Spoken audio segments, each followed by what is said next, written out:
If an entity gives any loan to an employee at a concessional rate of interest, जो कि आजकल बहुत prevalent है, गाड़ी के लिए, घर के लिए, एम्प्लॉयज लोगों को सस्ते इंटरेस्ट रेट पे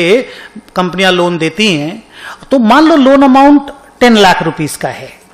तो हम लोगों को इंड AS 109 के हिसाब से पहले उस लोन का फेयर वैल्यू निकालना पड़ेगा। 10 लाख तो actual amount of the loan है, हम लोगों को लोन का फेयर वैल्यू निकालना पड़ेगा, which is the present value of expected future cash inflows that the company will receive from the employee on account of loan and interest repayment. तो भले वो कमती इंटरेस्ट और कमती लोन का अमाउंट वापस करे, लेकिन वो जो भी कंपनी को फ्यूचर कैश फ्लो होगा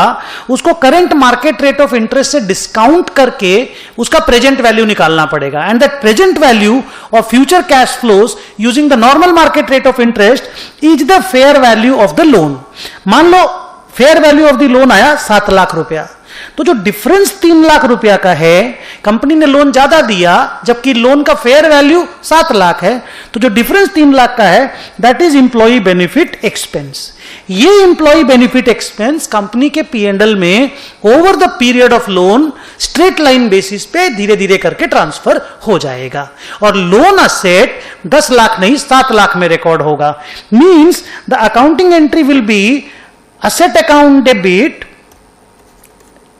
account debit 7 lakhs,